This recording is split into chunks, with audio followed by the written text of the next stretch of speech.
السلام عليكم ورحمة الله وبركاته. أصحابتي قرة بدن ميل وبدون الدعاء كذا كجوكتان وإذا سلامية وولالكين عبد العزيز عبد الله أحمد وإذا كلا سو هذا يوتيوب channel كسعودال official إن غيرت قرة بدن لما أنتي وحن رجينيا إن واحد بدن أن إذا سوء ويسيدونه إذا سوء تصيدونه وحن ربنا الحيس ير إن ما أنتي أن سوء ورجنو صعد يلوب يبابور با أنت إسكو صدرنا waxaan u socdaa hadartan buuraha ugu dheer ee ku taala dalka South Africa waxaana haatan u socdaa Marjal Bahrain meesha South Africa ugu dambeysa ee badda ah ee labada bad ay iska soo galaan marka waxaan rajeynayaa inaad kaga baga doontaan socdaalkeena iyo halkaan u socono marka waxaan idin leeyahay qaarta quruxda badan leh isla socod wanaagsan mar labaad iyo mar saddexaad wada socdaal oo idin leh aan wada soconno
geedahaas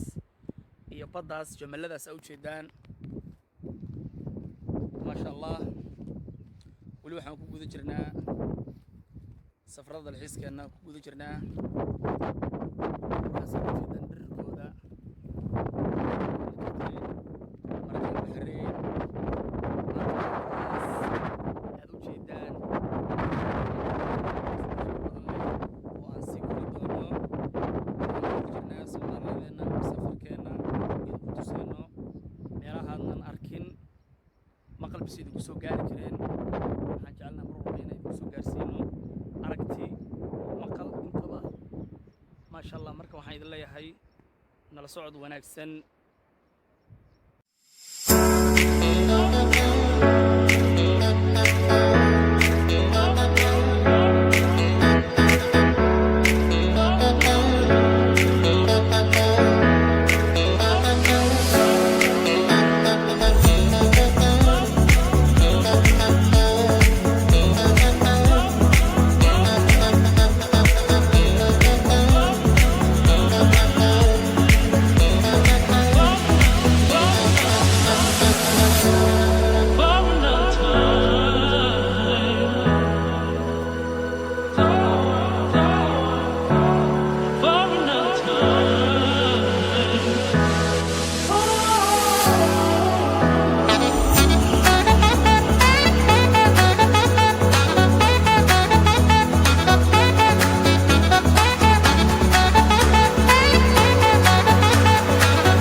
sida maanta oo dhan idin socodsiinayay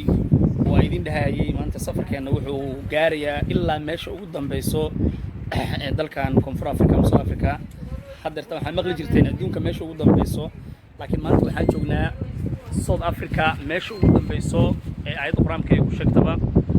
marajal Bahrain waad aragtaa meeshaas buurta aan saaranahay dhirirkeeda qofkii ku dhacaa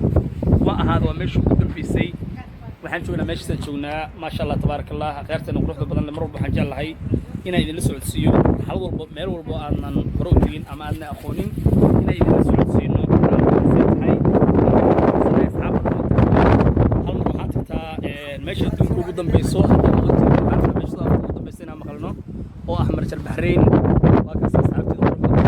waa kaas meeshaas aad u joogtaan waxaa geeso isha ma qabanaysan u maleynaa kaamirada ma gaarayso meesha labada bad ay isaga darsamaan marjal Bahrain lagu sheegay marka qaarta quruxda badan la waxaan idin leeyahay hamugaanina idin dhahay Socdaal official mar walba waxaan jecelnahay inaan idin soo socodsiiyo oo idinla wadaago wax walba cusub waan jecelahay inaan idin la sameeyo